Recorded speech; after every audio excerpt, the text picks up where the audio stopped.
What's going on? It's your boy YusofPlays. I'm thinking of changing the name of the channel to Yusuf Collects because I don't actually play video games, as we all know. I just buy them. Thank you for coming back to this glorious new video. We're going to be discussing everything that I've collected in the past few months since my last video, which is both a lot and not a lot, but we're also going to be discussing things like the PS5 Pro, the development of games, and do games suck now, or what's going on? We are in a new crib, moved in with my girlfriend, and it's been a fantastic time. Lots of new games, lots of new experiences, and even a new kitty. Say hi, Pasha.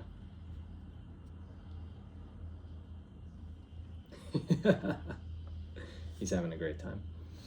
He stays up while Darwin is asleep and Amy is asleep. The producer, I'm sorry, Jesus, the producer's asleep. So, you know, I play with him as much as I can. If he interrupts, my apologies. He's just destroying my really nice office chair. It's Herman Miller, by the way. Secondhand. So, thanks for coming back, everybody. I collected across a wide range of systems, and we're going to be starting off with the least interesting. It's going to be Xbox, but there are some great backwards compatible Xbox 360 titles that I've got since my last video. If you remember and you watched that one, you'll remember that I actually had begun collecting more Xbox and Xbox 360 titles because other systems had gotten so expensive and nobody really wants to collect for Xbox. Well, now Xbox is expensive too because the Xbox 360 store shut down. So that's been difficult, but I didn't collect anything too wild. First, Halo Master Chief Collection.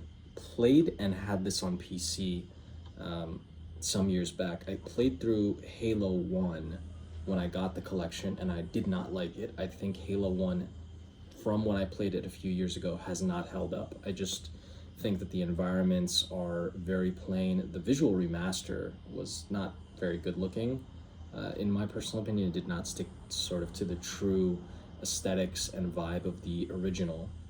But I think more so the problem with Halo 1, in my view, is that it gets incredibly repetitive and the shield system just doesn't work. Now, I remember when I got Halo 2 for Windows Vista, mind you. That was back in the day. I had gotten my first PC that my parents bought me, and at that time I lost my eyesight because I was playing so much Halo 2 on Windows Vista and Team Fortress 2, or rather the orange box. That's when I really got into PC gaming, when around those, 2008, 2009, I think. And Halo 2 multiplayer on PC and Team Fortress 2 on PC is the reason I wear glasses and the reason I'm going to try to get LASIK one day when the technology improves and doesn't leave you blind. But I don't think Halo 1 has held up that good. Halo 2 I have lots of good memories with, and Halo 3 I have some good memories with playing with a childhood friend at his place, Call of Duty 4 on the Xbox 360 and Halo 3. That was just, if you have memories of that, you're a lucky person to have lived through that because it was a good ass time. But now we're making new Halo memories and new memories in general with Halo Master Chief Collection. Shout out to my boy Demir. We played one time. Pasha. Come on. We played one time through the Halo campaign, and then he gave up and said he doesn't really like it anymore, though he was pretty jazzed. To my future self, don't forget to cancel your Xbox Live subscription, or I'm sorry, they changed it to Game Pass Core. Thank you, Phil Spencer. You're doing a great job. So, Halo Master Chief Collection, bought it for my buddy. Maybe one day I'll go back to it. I think Halo Infinite multiplayer is pretty good. Speaking of great memories, the first thing I ever purchased from Amazon way back in like 2005, the early days of YouTube and Amazon and things like that, and it became instantly one of my favorite games of all time. I was so young, so impressionable, and this game blew my mind. I've played through it twice, I believe, back in the day, and I absolutely loved it. I love it to this day. I want to do a replay because the second installment has come out, which I have and have not played. but I sincerely think this is one of the top 10 greatest games of all time, one of the most creative, and one with the most to say. It takes its narrative seriously. It takes real social subjects seriously, though it is very funny.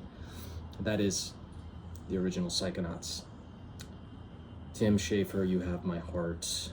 This is an absolute classic, stellar game in all ways.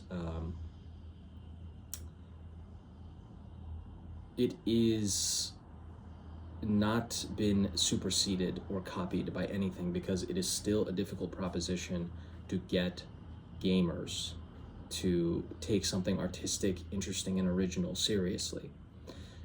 To be frank, what people want is the same bullshit over and over again. That's why gaming, interactive media, is the only medium in which people spend $70 a year on the same sports games or the same, and spend most of their hours on the same handful of live service games. It's because people want the same thing. Now, of course, gaming isn't the only place like that. In film, everybody just goes to see superhero movies over and over again. In even in literature, in books, people are just reading the same science fiction, young adult books and romance novels. There's nothing wrong with that. But if you want something truly interesting, groundbreaking, and that will take you to a place that no other game will, Psychonauts. And I'm very excited to play Psychonauts 2 at some point after I replay this. Top 10 games of all time for me. Even though I don't believe in giving the precedent of these are all my subjective opinions, it's all subjective, I love saying to me, as my girlfriend has pointed out, as the producer has pointed out. But should you really have to preface a video about things you like with, I just want you to know this is subjective? Duh. Who wouldn't think that? Do people, I mean, I guess you have to, because people have been coming to YouTube videos for years and being like, did you just present your opinions as fact? Did you just say that you like this thing? It's no way it's better than this. Give me a break. After collecting the original Crazy Taxis on Dreamcast, I came upon a game that I didn't know existed. That's very rare for that to happen, unless it's like an obscure 1980s Amiga game or some shit like that. I did not know that there was a third Crazy Taxi, and when I found out, I just had to get it. Now, I don't think it's as good as the original 2, but Crazy Taxi 3 is an Xbox exclusive that I don't believe has been ported anywhere else, and when I saw this on eBay for a very reasonable price, I was like, why the heck not? It looks like it's leaning into a little bit of caricature of early 2000s Americana, whereas Crazy Taxi 1 and 2 were very funny, on the nose. Crazy Taxi 3 has a white gangster on the front, which, I don't know, and maybe that hasn't aged that well, but it looks like it's in Las Vegas, so just the license plate, I might need to get that vanity plate, and the only people who would get it are the developers of Crazy Taxi 3. So I played Crazy Taxi 1 actually quite recently on the Dreamcast, and it's a great time, and apparently has a lot of hidden depth that I need to look into and get into to truly understand how to play it.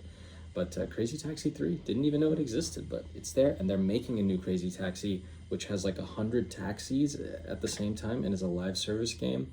Kyle Bosman did a great video on that. I don't think anybody wants that, but it's what they're doing, and that's what they think we want. We'll see. In light of the upcoming release of Dragon Age Veilguard, which the jury's still out on, mainly because it hasn't released yet, but I don't know how it's looking, I decided to try to get into the Dragon Age series. Now, people love this series, just like they love Mass Effect, and I have not had the opportunity to play any of these, so I got the original Dragon Age Origins and Dragon Age 2. I've not gotten Inquisition, though I hear that's good on both PS4 and Xbox One. But this series is really beloved, and apparently these original entries are much more hardcore, in-depth with their RPG elements than later entries of BioWare's games that are much more streamlined, just like Bethesda games, or rather the developers of Oblivion. Yeah, just like Bethesda games, lose some of their RPG elements, streamline things, going from Morrowind to Skyrim and then Starfield.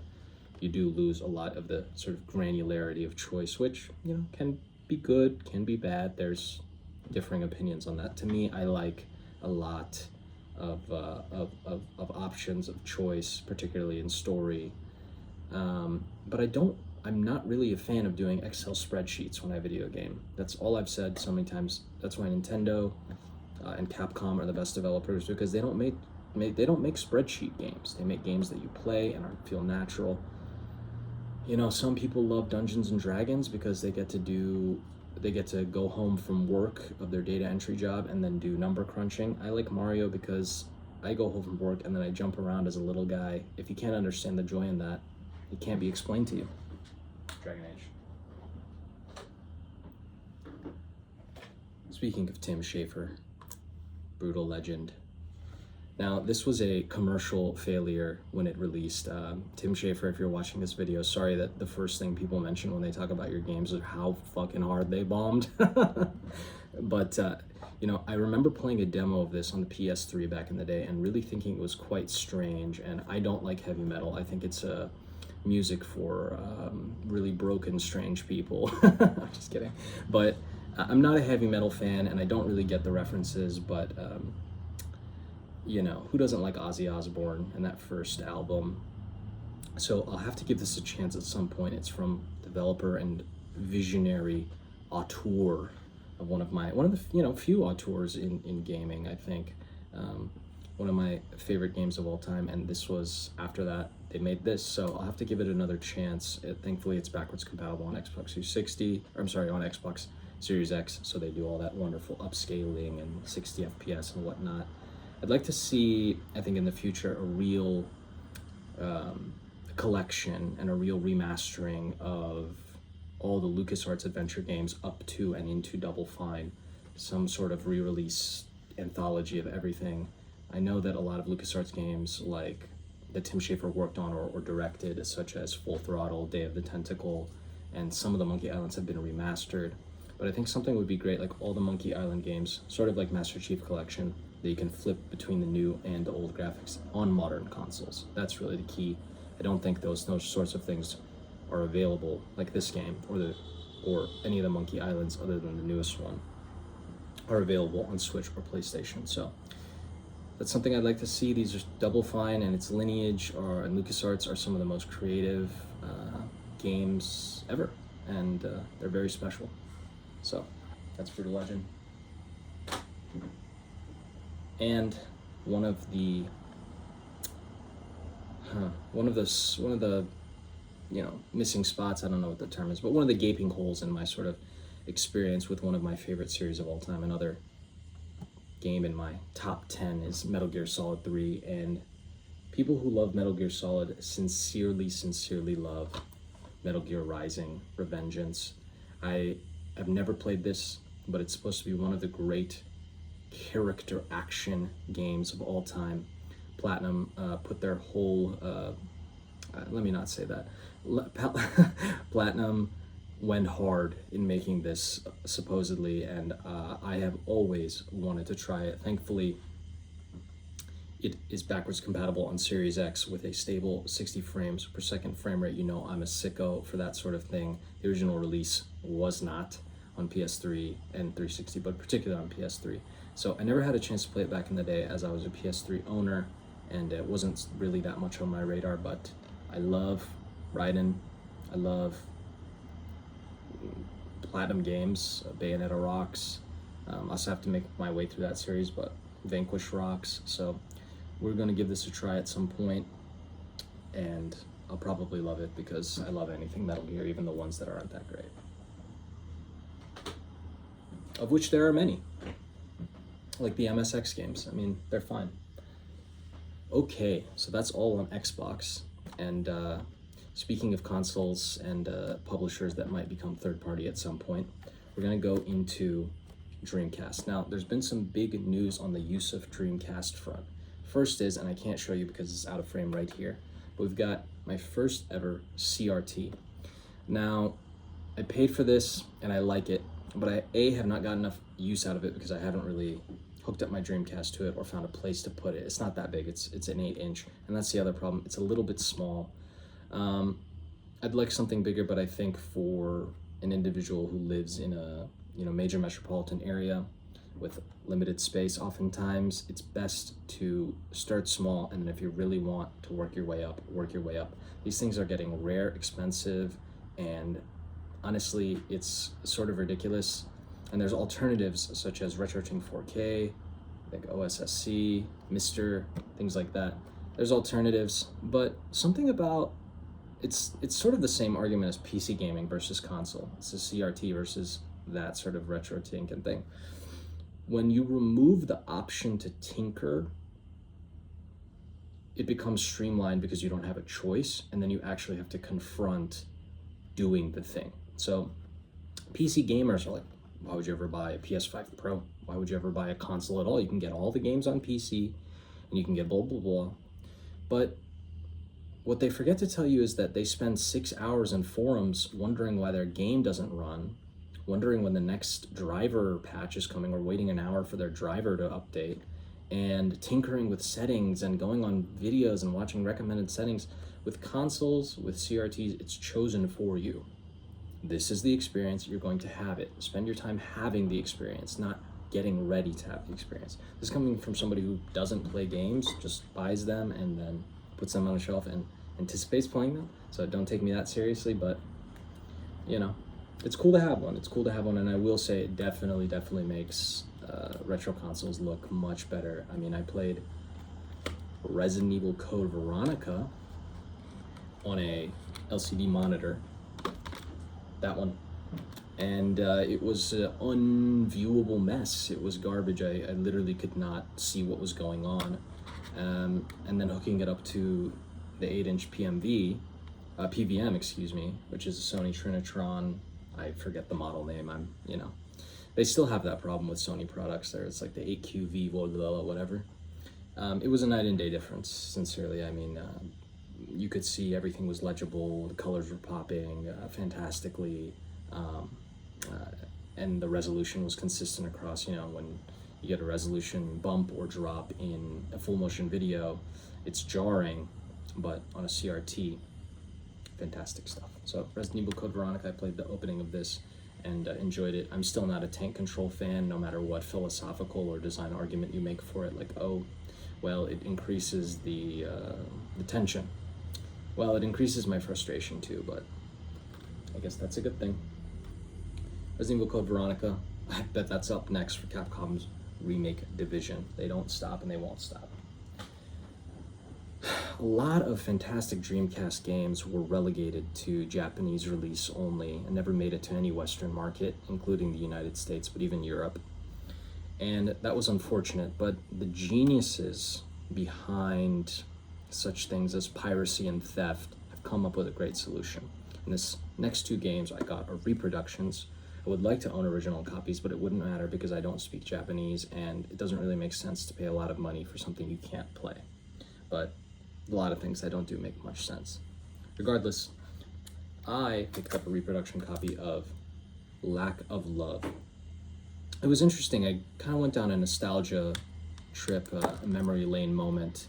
Amy and I, the producer and I, Amy, the producer, and I were sitting around, and she was just playing a playlist of sort of ambient, calm music, and a Lack of Love song came on, Dream, I believe, from this game, whose soundtrack is done by Ryuichi Sakamoto. May he rest in peace. Recently passed away, one of the great electronic music producers of all time, member and founder of Yellow Magic Orchestra, and then went on to have an illustrious solo career, and a fantastic artist that I'm a big fan of. It brought me down memory lane because I had a radio show in college with my good friend and fellow gamer, Thomas. I won't say his name because I don't want to dox him, but my good buddy Thomas, who I have lots of love for, he and I had a radio show together, played electronic music, lots of video game music, and that song would play. We played that song. He was a big fan of the game, big fan of Ryuichi Sakamoto. Introduced me, I believe. I mean, he introduced me to most electronic music, so that was one of my favorite songs I think we ever played because it was from a game, and it's just fantastic. So check out the soundtrack to this. This is a really interesting game as well. It's sort of like a evolution simulator. It doesn't even really need text to play. You basically, I think, grow from a tadpole into a more complex species, and you have to feed and raise your creature. I think Spore, many years later, tried and failed to execute that same concept. Remember Spore? Lack of love. Something a lot of you can relate to. Next reproduction, a game that was never released on a home console. Dolphin Blue. This was a Sega game released only in arcades, sort of a run-and-gun side-scrolling shooter. I just saw this and then I said, there has to be a reproduction of that, and there was, and it looks sick. Fantastic pixel art. I'm excited to play this one. I think it'll be a cool, breezy shooter. And somehow they got it ported to the Dreamcast, even though it was only released in arcades. Very cool. And these reproductions are really nice. They don't come with full-color manuals. They come with like a really small manual, but really sick. Check this guy out. Just look up Lack of Love or Dolphin Blue reproduction and the individual will come up. I think it's Nights into Dreams is the name of the storefront, but very cool. Very cool, Kanye. So we're gonna get into the modern game collecting soon, but we've got one more console to get through in retro, and I think I'm gonna go back to collecting in this because the price ratio is just outstanding, and that's gonna be the PS2. Now the PS2 is pretty much inarguably the greatest console of all time. It has the most bangers. I think maybe some competition with the Super Nintendo, but the PS2 has just bangers on bangers on bangers. Many of the greatest games of all time. The peak of gaming, many would say. And I'm going back. I'm diving back in. That was my console of my life. I'm diving back in, and to say that there are hidden gems, it would be an understatement of a lifetime. I mean, there are so many PS2 games that are deeply underrated that many people have not played. And I'm not talking about something incredibly obscure either. It's just stuff that you have such a deep library that it's difficult for everything to stand out. Like when you have Metal Gear Solid 3, Shadow of Colossus, Silent Hill 2, Resident Evil 4, even though it's a GameCube game. I could go on and on and on, but so many classics, it's hard to stand out. But certain games, like a sealed copy of Heavenly Guardian, do. I believe this was developed by the same people who made Pocky and Rocky, who have now started a new development studio that remasters and reimagines their old games. I believe they just came out with a new one called Mark of the Ninja? Something of the Ninja. Ninja something. I'm forgetting, but it's a total remaster. Pocky and Rocky, Wild Guns, Heavenly Guardian. This might be up next. Just a little top-down, four-directional shooter. Explore ancient Japan to find a cure. I just might.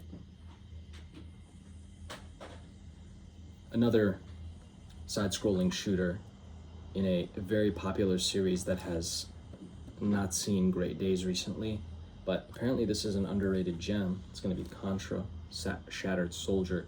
I think this game has a fantastic art style, and Konami was firing on all cylinders during the 6th generation. Of course you had Metal Gear. Of course you had Castlevania. Of course you had Silent Hill at its peak with 2, 3, 4. And Contra was always the one that was like 16-bit and 8-bit generation. But I think that Contra Shattered Soldier is really well liked by the side-scrolling shooter community. And just look at that cover art. That's sick, man.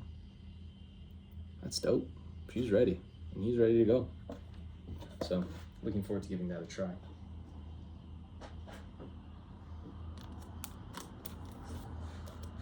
Shinobi, another excellent character action game, underrated gem on the PS2. Haven't had a chance to pop it in, but what is cool about this game is that, like, this, what would you even call this, like, this, he has a scarf. That's what's cool about this game, is he has a physics-based scarf, and you can just kick ass in the scarf, and it, like, will go, you know, so I'm gonna try that. and inspired a lot of action games in the future. Well, you know, this was competing with Devil May Cry back in the day. We know who won. Capcom does not miss. Except it did with this. Breath of Fire Dragon Quarter, the 4th entry in the Breath of Fire series. Apparently this is an it's also sealed. Not that I care, but apparently this was an underrated game that took a hard left turn from what people expected from the Breath of Fire series. The first 4, I believe, on Super Nintendo and PS1 were traditional JRPGs, turn-based battles, and this one is more of a roguelike. It was very, I believe, sort of innovative in that sense, way before, you know, decades, 15 years before roguelikes and roguelites have become all the rage now with Hades and you name it. Like every game has roguelike elements. Even Dark Souls might be considered its own genre, but roguelike. So he die and retry again, and you know, a lot of interesting elements and gameplay elements in this game. But I think what is most endearing is the cel-shaded art style, an art style that is used across gaming. Everybody knows Wind Waker and Jet Set Radio, but is not in vogue in the way that I think it should continue to be. Not only because it is timeless and beautiful, but also because it will save you money from having realistic graphics. And, you know, a lot of games, basically if you have a cartoony art style, cel shading can look fantastic. So shout out to the people that's still holding it up, like Bomb Rush, Cyberpunk, and Sable. But bring it back. Let's do it in higher quantities. Speaking of Devil May Cry 2, pick this up in a sort of bundle here in a lot. My boy Kenny was out, and he just texted me. He was like, look at all, like, I'm at a flea market, there's all these games, do you want anything? And I was like, yeah, those PS2 ones actually look good, can you ask this guy?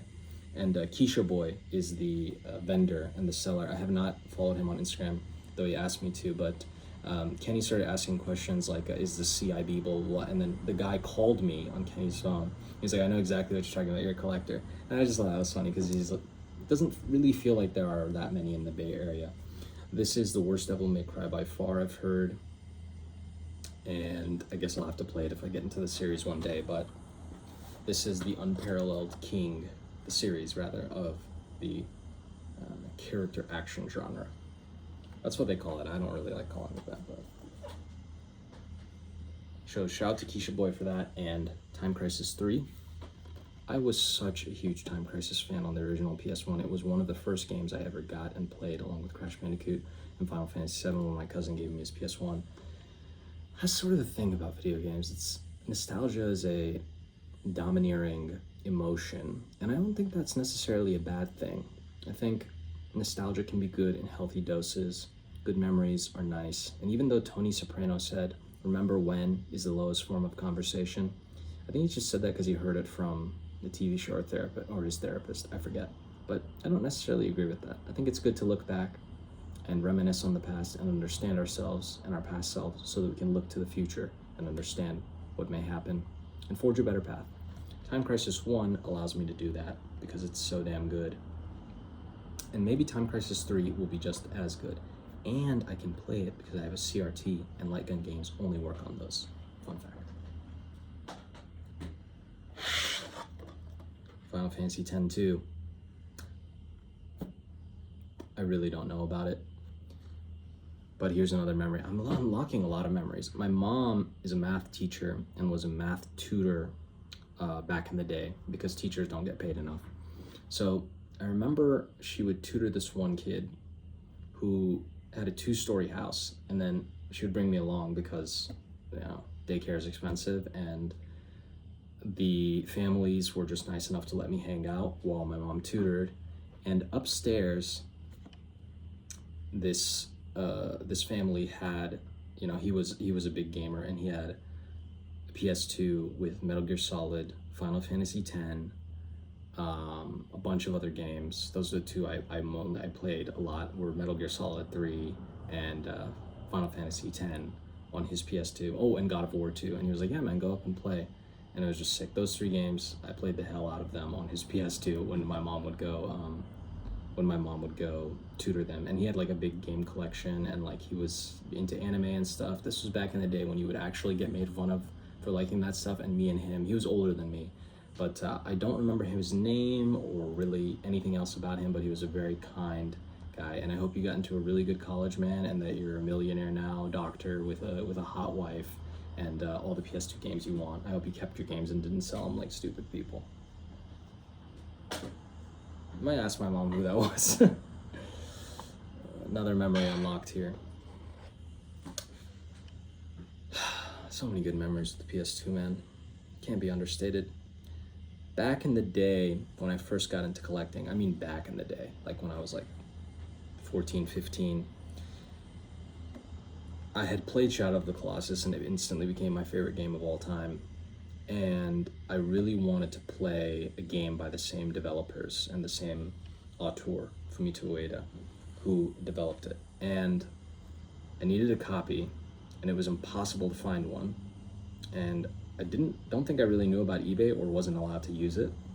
But I was like, okay, let's go to GameStop. And no GameStop had it in like a 30-mile, 40-mile radius.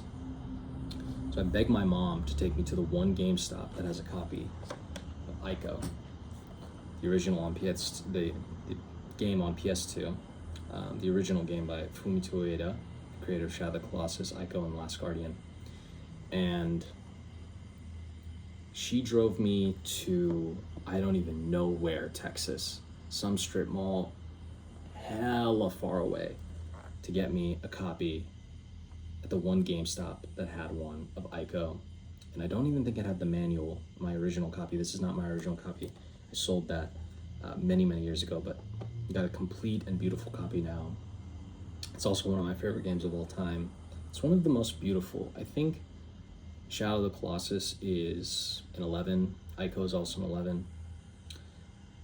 But I think I appreciate Ico a bit more now than even I used to, because of the simplicity and beauty of its premise and its mechanics. The idea of a game based around holding hands is very touching.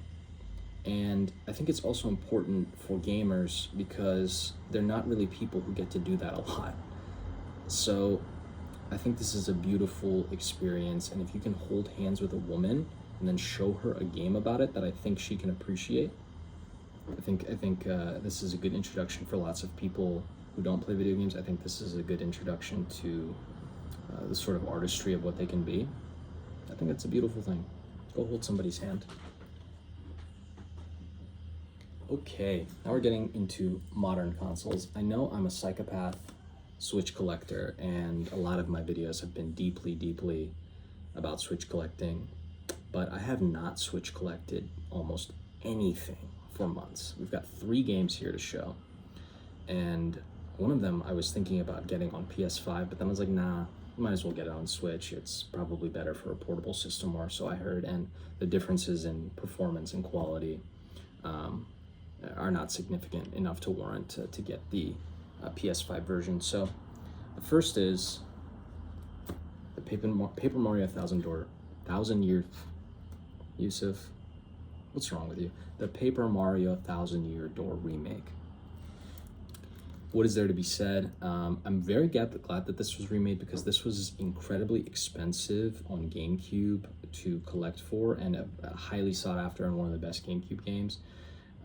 I think I still prefer the original's visual style. This has some like modern effects and stuff. I think that one meshed together better, but apparently they've done a fantastic job on translating this, cleaning up some of the issues as far as tedium and gameplay, and I'm excited to try this. I played about halfway through the original Thousand Year Door on GameCube. I always had my copy. I remember buying it many years ago on eBay before it shot up in price, and it's just good to have a remake. I think I'll experience it here and finish it out.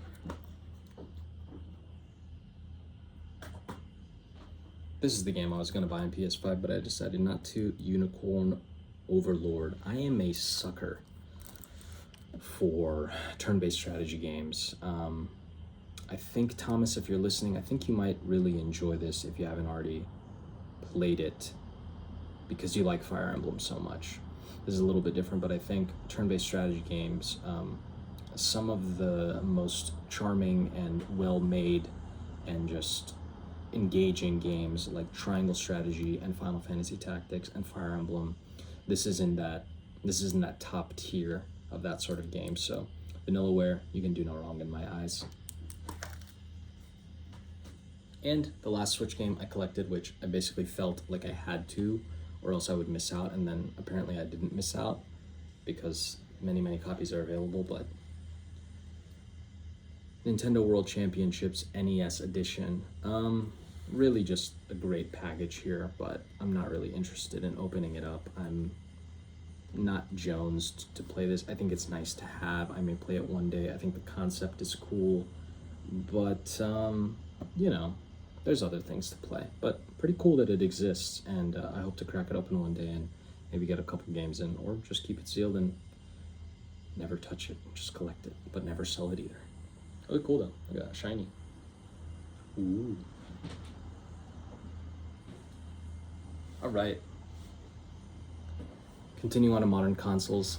I want to talk for a second about the PS5 Pro. I had discussions about it with some friends, my close friends who are likely watching this video, and I read, obviously, the gaming forums plenty. I just don't understand the take that it shouldn't exist and we don't need it. I think for the first time in my life, I'm going to make this argument. If you don't want it, don't buy it. Vote with your wallet. If you think it's stupid and you hate it, don't buy it. It's for people who it's for sickos. Sicko. It's for sickos like me who want that performance boost, are frame counters, are keying in on resolution, are looking at things like, I'm not a PC gamer because I don't want to deal with the bullshit of it. I mean, I used to be when I was younger, but if there are legitimate performance and resolution boosts because you have a PS5 Pro, there isn't any reason to tell someone that they shouldn't buy it if they want those things. And I'm somebody who wants those things. I like to have the best version of a game, and that's part of the thing I do in collecting, is I like to have the complete edition, complete on disc, all the DLC. I like to have the updated, remastered version with the shiny new graphics and things like that, because I think that when you do that, you preserve games and you allow them to be seen in their best light with the highest technical aspects. We have to recognize that gaming is not exclusively an art. I mean, it is, but it also has technical aspects, just like filmmaking. It's good when films get remastered and they can be seen at the highest possible resolution with great fidelity, because it allows you to focus more on the art of it. So if I sell my old PS5 and spend a lot of money on the PS5 Pro to get a jump from 1440p to 4K on The Last of Us Part 2, which I haven't played and I really want to, so be it. Let me do that. You don't have to call me an idiot. You may think it privately, but get your money up. That's what I would say. Be a baller. And the main crux of the argument that I hear is like, well, there's no games to justify this. There's no games for the PS5. PS5 has no games. I just find this to be baffling, because I have never been more spoiled for choice than in this generation. My PS5 is my favorite console I've ever owned, not only because I missed sort of the PS4 generation, I had a Wii U, but also because there's just so much good stuff that comes out. It's not necessarily exclusively Sony and PlayStation, though I believe that they release plenty of great games, and I'm never feeling for want. But the third-party stuff that's coming out is at a regular, ridiculous cadence, and people saying, there's not enough variety, there's not this. I just don't know what you're talking about. I'm gonna go through the stuff on PS5 I've collected just in the past few months, And if you can't find something that you like, you're the problem. You are the problem. Gaming isn't dead. Gaming doesn't suck now. You just don't like video games. That has to be it. Now, of course, there are people with niche tastes. You know, they only like certain things. That's understandable. But if you have a broad range of tastes and you're willing to try things, the idea that nothing exists for you to play and then PS5 it has no games, I mean, it's just, you don't live in the same reality as everybody else. Street Fighter 5 on PS4. Kenny, my boy Kenny's very good at Street Fighter. He loves playing Street Fighter because he's good at it. His Ken is unbeatable. So I picked up Street Fighter 5. One of the wackest things about this shit is that the DLC characters are all on a code rather than being on disc, which is incredibly fucking whack. And Capcom does that shit all the time. That's their one Achilles heel to me. My favorite game developer, but they do that shit and it's just so whack. I mean, but Street Fighter 5 I think is a really good game, and I didn't play it when it originally launched and everybody hated it and had problems with it, so I really enjoyed my time with it. Got a lot of rounds in with Kenny and Dill, and we had a great time. That being said, I'll probably switch to Street Fighter 6 whenever that gets its next version. PS5, RoboCop Rogue City.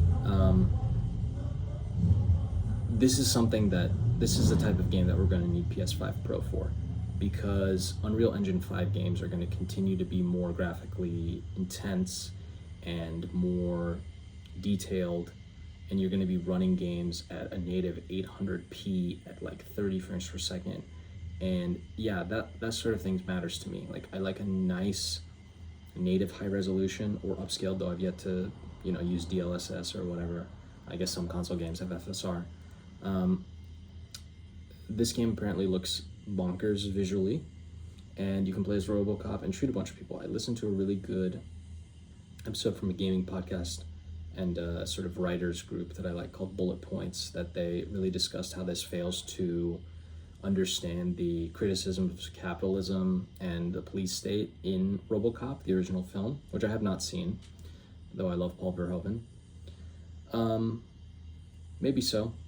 It probably does, but I think it's still pretty interesting and a good mid-tier sort of game that punches above its weight, so looking forward to playing that.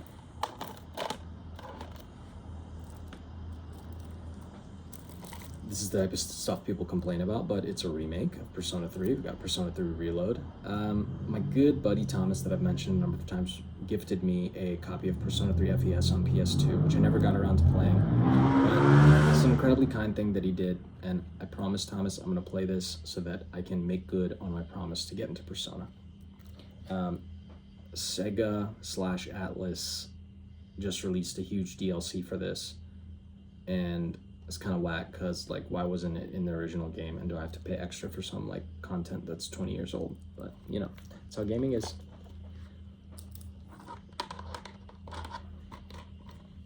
Prince of Persia: The Lost Crown. I think in the last video I talked about how I collected this on Switch, and I heard that the PS5 version runs at 120 frames per second at 4K, and I was like, I'm in.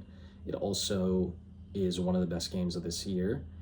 One of the best Metroidvanias of all time, and I'm really excited to play it because I'm Persian, so that's very exciting. The main character design is doing that thing that a lot of people have been criticizing, particularly the black community and black gamers who say, why is everybody who's designing black characters doing this, like, this braids swoop hairstyle like Miles Morales in Spider-Man 2, and like a number of other examples that I'm forgetting, but also this character's Persian, so it's weird that this hairstyle has become the sort of default, like, black or ethnic design choice for hair. But I think the character looks cool, and I think the storyline is interesting. So this really leans on ancient Persian mythology to tell its story, and has a lot of like real historical references and sort of integrations of creatures and locations and things of that nature. So I'm excited to get into that. And Ubisoft, they don't make many good games that I'm into, so this is exciting.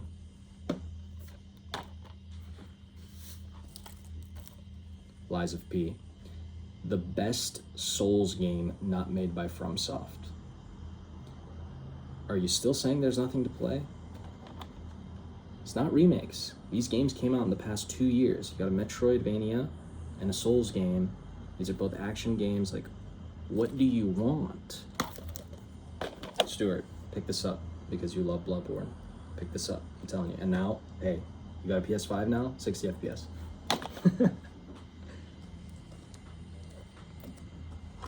I'm ashamed. I have 2 copies of Bomb Rush Cyberpunk.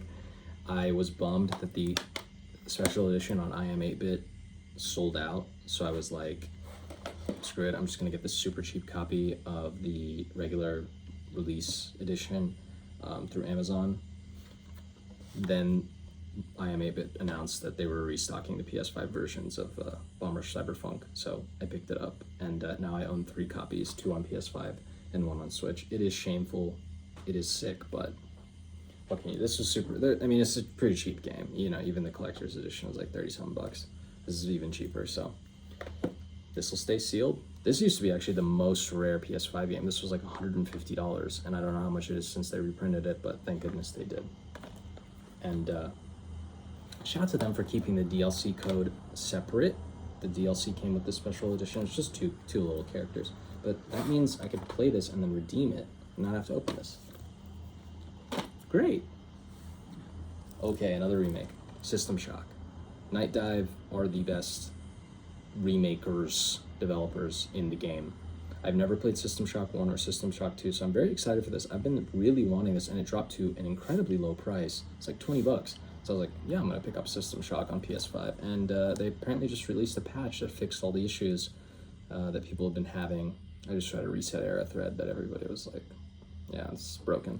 But they fixed it, and Night Dive is just fantastic developers of incredibly detailed and incredibly loving remakes of many, many games. I'm not sure if they've done any original work, but like Turok and Power Slave, I believe, a lot of games, a lot of great classic PC games, and now you can play them on console with System Shock. So, okay, but we're still not done. I never had the chance to play this. When I got a new gaming PC that or a new PC in general, from Costco in 2015. Shout out to my dad. Love you, Dad. Love you, Baba. Dad is for white people. The first game I pirated and booted up was The Witcher 3. Now, they've remastered The Witcher 3, which I never had a chance to get all the way through. I played the first few opening hours and enjoyed myself. But they've remastered it for PlayStation 5, high fidelity, remastered graphics, all the DLCs, lots of quality of life changes, and I'm excited to dip into this one day. I don't know when that'll be because I'm not sure emotionally the amount of room I have for a 100-hour RPG, especially because I'm 100-something hours into Dark Souls 2 and really desperately trying to finish it. I mean, I'm enjoying it, but every time I go into play, I sort of just like wander around and enjoy myself and forget that I should try to finish Dark Souls 2. I'm also like a level 118. I should just wrap it up. Witcher 3, yeah, it's a last generation game, but like, this is the thing. You're complaining that there's nothing to play, but have you really played all there is? Like in the PS4 generation, did you play every game? Because I sure as hell did not play Last of Us Part 2 and everything else that there's available. I think the lights just went off. I certainly did not play everything that was available, and there's a ton of games that I just missed out on from last generation. I think if you even had the money and the time to play all these games, you would have missed out on something, and it was probably on contemporary, it's probably on PS5, Series X, PC, or, you know, it's backwards compatible, obviously. So like, where did you get the time to play all these hundreds of games that you claim there's nothing to play? I didn't. Did you? I was working, busting my ass. Dragon's Dogma 2. Played a little bit of this, really enjoyed it. I think I'll wait for PS5 Pro, not only because this game runs like shit on consoles, but also because I think that at some point soon they're going to announce the sort of enormous DLC that totally changes the game, like Dragon's Dogma Dark Arisen did. But from what I played, Capcom, man, goats. Speaking of CD Projekt Red, finally, and I knew this would happen, and I'm glad I waited, Cyberpunk 2077 Complete Edition, Ultimate Edition, including the Phantom Liberty DLC, the biggest turnaround in gaming history. I'm excited to play this. The one bummer, the PS5 version does not come complete on disc, but the Series X version does. The PS5 version comes with a download code for Phantom Liberty because they didn't want to create a new SKU. Just unbelievable, but that's okay, you know. I'm sure it'll release on PS6 complete on disc, and I'll buy it again. But this is, I'm looking forward to this one. At whatever point I have time for another 100-hour RPG. So you don't have time for 100-hour RPGs, but you picked up Final Fantasy VII Rebirth because it was on sale, and you know, games you can buy like 2 months after they come out cheaper on eBay. My good buddy Dill, I lent him Final Fantasy VII Remake. I don't remember why. I think, because he wanted to play Final Fantasy 16. He walked into my room one day, saw how incredible Final Fantasy 16 looked, asked to borrow it. You know, I gave it to him. You know, I don't have time to play video games anyway. He's a lawyer too, so. He beat Final Fantasy 16, loved it. I said it was the best game he ever played, and it looked incredible every time I walked by his room and saw him playing it, and I was very jealous. And then he was like, give me more Final Fantasy. Give him Final Fantasy VII Remake. Played that, beat that, loved that. And then Final Fantasy VII Rebirth, I picked up. Still sealed, gave it to him. We ripped it open. I ripped it open, then gave it to him. I have to be the one to unseal my games. He's playing this now. He's loving it. I'll just call him in the middle of the day. He'll be like, I'm playing Final Fantasy VII Rebirth. And excited for PS5 Pro because apparently Digital Foundry just uploaded a video today saying that it is a night and day difference in visual quality and performance when you play Final Fantasy VII Rebirth on PS5 Pro. It runs at a consistent 60 frames per second and looks very, very clean. The number one complaint with this game, besides it being overbloated with fluff and mini games and stuff like that, is that the visual quality in the performance mode was abysmal. And you're not gonna have to deal with that if you have a PS5 Pro. They said, you know, many people in the comments and various threads said, this is the first PS5 game I played where the visual blurriness and the Vaseline of the screen was so bad that it actually distracted me. I don't even care about stuff like that, but it distracted me. And I don't want to deal with that. The game of the year so far, I just platinumed Astro's Playroom. And it was a delightful experience. It takes like 4 or 5 hours to platinum it. I will say though that the hidden bots that they added before this came out, the 4 hidden bots in the world, are some of the most stupid trophies ever. I'm not a trophy hunter, but I did platinum the game because it's easy to do. It's not possible to do that without looking them up, without looking up how to do that. It's quite silly. But other than that, it was a fantastic game. Just a pure delight, excellent platformer, excellent use of the DualSense, which I wish more games used. This is the highest rated game of the year. It's the one I'm most excited to play. I'm gonna tuck into this at some point when I get deeper into this month. I'm gonna tuck into this one. When I beat Dark Souls 2, I'm gonna tuck into this. So this is just pure delight through and through. I mean, like I said, there's no way to describe to people who don't understand it why jumping around as a little Italian guy brings so much joy. Same concept. We're almost done. I just want to go through my final sort of ridiculous thing I did that I shouldn't have done. And that is start collecting complete in-box Super Nintendo games. This was a major mistake that I will never financially recover from. And it's okay. Just kidding. I think I'll be okay. I'll never own a home anyway. But I started collecting complete in-box Super Nintendo games without actually owning a Super Nintendo. I do own an SNES Mini, and all of these games are on there because I hacked it many, many years ago when it came out, as are most of them available on Nintendo Switch Online, of which I have a subscription to. So why did I do this? I don't know. It's just something so appealing about these games being complete in box. There's something so appealing about being able to touch the history of something that has survived since like 1994 that you're like, wow, this made it this far and is in this good condition. I collected very, very pristine copies, many off of eBay and off Facebook groups. And a lot of them aren't really that expensive. You know, some are astronomical. Like if you want to collect, you know, Super Mario RPG, Chrono Trigger, which is my grail of a game. I don't think, maybe I'll, if I ever work somewhere where I make $1 million a day, I'll pick up a copy of Chrono Trigger or Earthbound.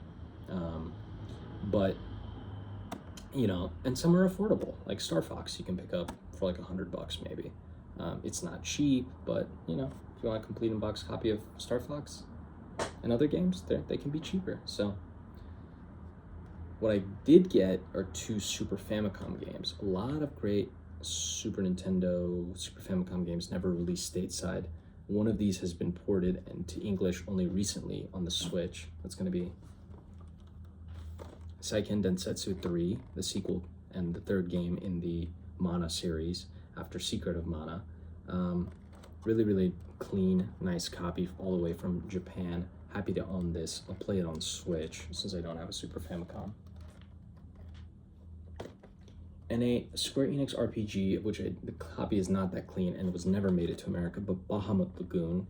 I remember learning about this back in the day when I would play hella SNES ROMs, and I played a little bit of this in English, and it has enormous sprites. That's something I remember distinctly about it. It has a really, really big character sprites. Not that clean of a copy, and I even messed it up a little more trying to make it cleaner, but it is pretty sick. And look at that logo is way, way, way better than anything Super Nintendo. I don't know why they didn't keep that, but Bahamut Lagoon, another Square Enix RPG trapped in Japan. They've brought this over, they've brought Live Alive over, but Bahamut Lagoon remains elusive. Now, into the Super Nintendo that I collected, we're gonna start with the least to most amazing.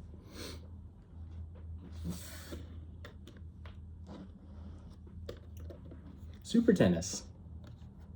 Really nice, clean, complete in-box copy of Super Tennis. It's just the tennis game that you know, Nintendo or a second party of Nintendo made, and it's a fun time. You can play this on Nintendo Switch Online. These Nintendo sports games, they get it because they put fun over realism. You can go play tennis in real life, but you can only play Super Tennis on Super Nintendo. Wow, they should have used that as a tagline. A game that you can't play on Nintendo Switch Online. The original Sim City, another fantastically clean, minty copy that I picked up on the cheap, and something incredibly charming about this. Something just deeply, deeply charming about the graphics and the history and just the great game design mind of Will Wright, I believe, going on to create like The Sims and other mega franchises, but something about the simplicity and the graphics are incredibly charming, and I am excited to, when I get a Super Nintendo, I think this might be the first thing I play. I want to create a city and see how far I can go, and if I can get the Mario statue. Or if I can get Godzilla. I think in this one, Godzilla can also destroy your city. You know, I want to sit down with the producer of the show, create a real good municipal water system, create, you know, fantastic centers for children. You know, I think we're going to do that. This is a official reprint of Mega Man X, and I think this is a really sick, glossy repackaging. You know, I don't, it's a legacy, it's part of the legacy cartridge collection from IM8-bit, and I think it's just sick that they are making new Super Nintendo games. I believe the only ones that were made, though, were this and Street Fighter 2, both Capcom games. But I mean, look at this, man. This is sick. Like, it doesn't have the original Super Nintendo box and things of that nature, but it has a great full color manual. And for Mega Man's 30th anniversary, they did a retro cartridge that you can just stick into your Super Nintendo like any other game. Pretty cool. The next game is one I have an incredible amount of good memories with, because when I was a kid and I would go to daycare and wait for my mom to pick me up, they had a Super Nintendo, and the 2 games I played to death. I hogged that thing. I mean, I'm sure I played with other kids, but I would immediately go play Super Mario World, which I love to this day. And one of my favorite games of all time, might be in my top 10, Tetris Attack, man. And this freaking protector does not stay on this one for whatever reason, but oh, Tetris Attack, how I love this is the best puzzle game ever, if you ask me. Originally released in Japan as Paneled Upon and brought over here, this front cover does not show just how beautiful and fun and charming the Yoshi rebrand to sell it to kids was, which I think is stupid to make this the cover when you have the cutest, best sprite art of Yoshi and friends, and the best music. Just love this game. I spent hours playing this in daycare and just trying to master it and get good. Back in the day, I could get to the last level when I was like, I don't even remember how old I was, just a kid. I recently tried to play and got my ass handed to me on the second level, so I'm gonna have to brush up on Tetris Attack.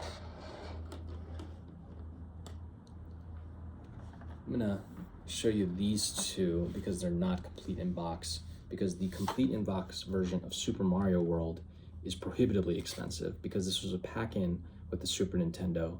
The standalone boxed version of Super Mario World had very few copies in print and now costs up to like $800.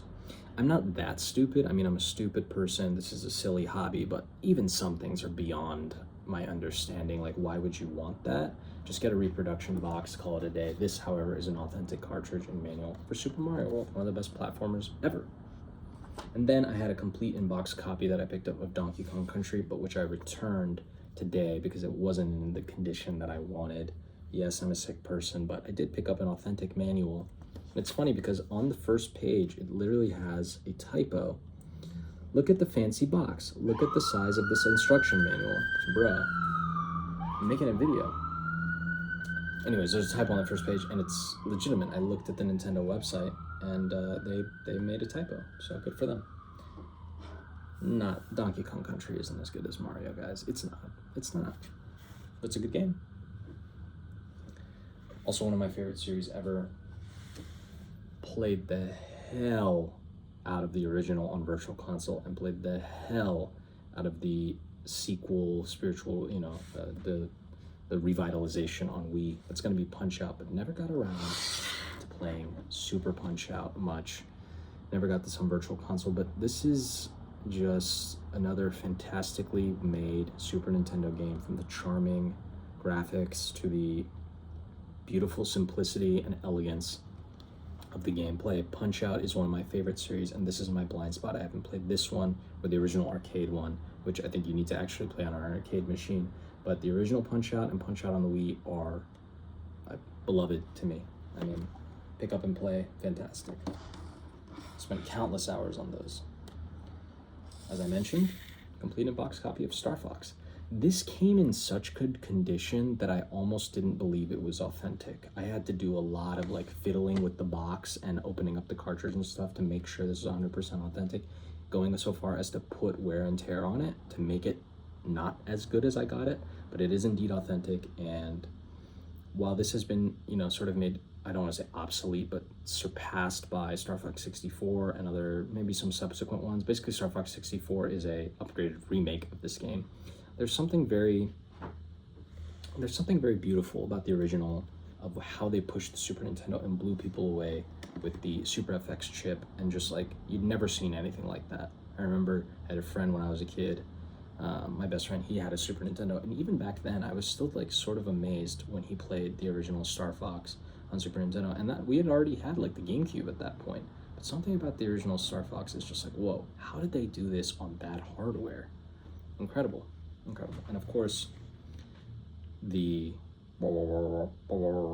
talking of the of the characters before they had voice acting. It's just some things hold up, and they're beautiful. Now, here was the financially ruinous, but don't regret it for a second choice. Got it off a Facebook group, and one of my blind spots in my gaming history. I've tried playing it, and I really need to go back and just give it a full playthrough and and I'm sure it will shoot up into my favorite games of all time. Super Metroid. Just an exquisite copy of Super Metroid.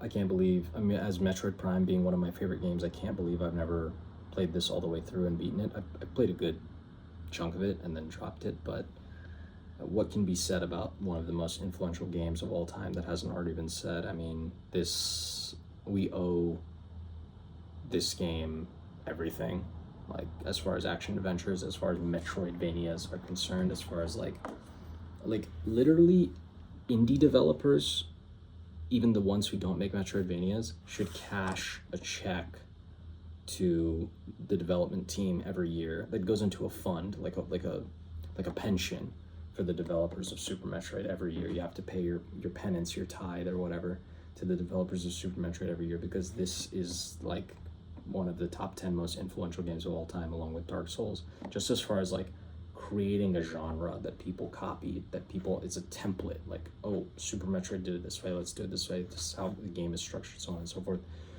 You know, all platformers owe a debt to Mario, all contemporary action games, adventure games, I guess, owe a debt to Dark Souls, and all Metroidvanias owe a debt to Super Metroid.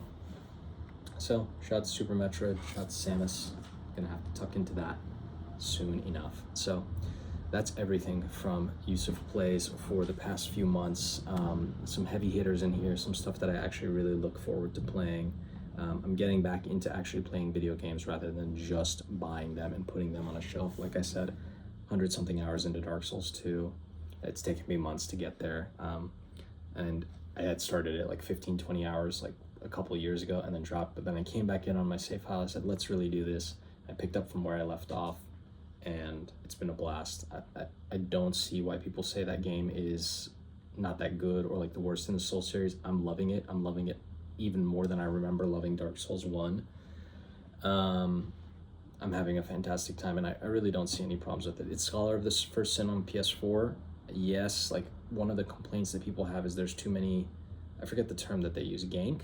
Something like that. There's too many like hordes of enemies, like groups, but you know, I don't find that a problem that often. I'm pretty strong, and I level up and I grind, and I'm not seeing that design choice come up all that often. Other than that, I don't see the issue. It really makes you choose what you invest your stats into rather than being able to be a jack of all trades. That you have to do strength, you have to do, like if you want to do magic, you commit to magic, and I really appreciate that. Also, of course, just platinumed Astro's Playroom, which, you know, comes with your PS5 and is kind of a tech demo, but fantastic game.